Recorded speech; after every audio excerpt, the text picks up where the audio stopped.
best of law enforcement do its work to make sure that justice is served. Until the investigation is complete, I'm necessarily constrained in terms of talking about the details of the case.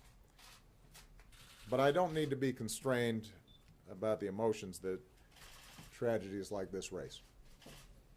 I've had to make statements like this too many times. Communities like this have had to endure tragedies like this too many times.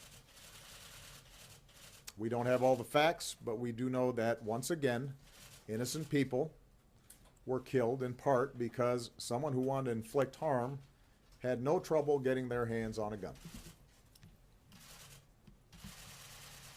Now is the time for mourning and for healing.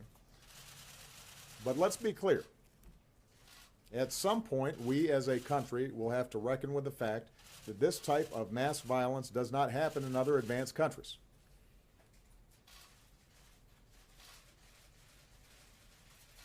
It doesn't happen in other places with this kind of frequency.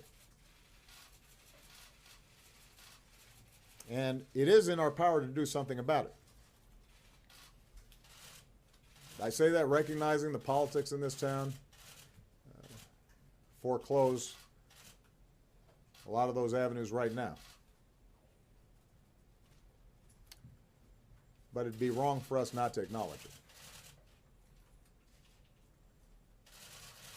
And at some point, it's going to be important for the American people to come to grips with it. And for us to be able to shift how we think about the issue of gun violence collectively. The fact that this took place in a black church obviously also raises questions about a dark part of our history. This is not the first time that black churches have been attacked. And we know that hatred across races and faiths pose a particular threat to our democracy and our ideals. The good news is I am confident that the outpouring of unity and strength and fellowship and love across Charleston today, from all races, from all faiths, from all places of worship, indicates the degree to which those old vestiges of hatred can be overcome.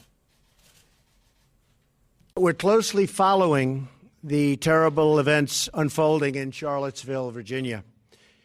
We condemn in the strongest possible terms this egregious display of hatred, bigotry, and violence on many sides.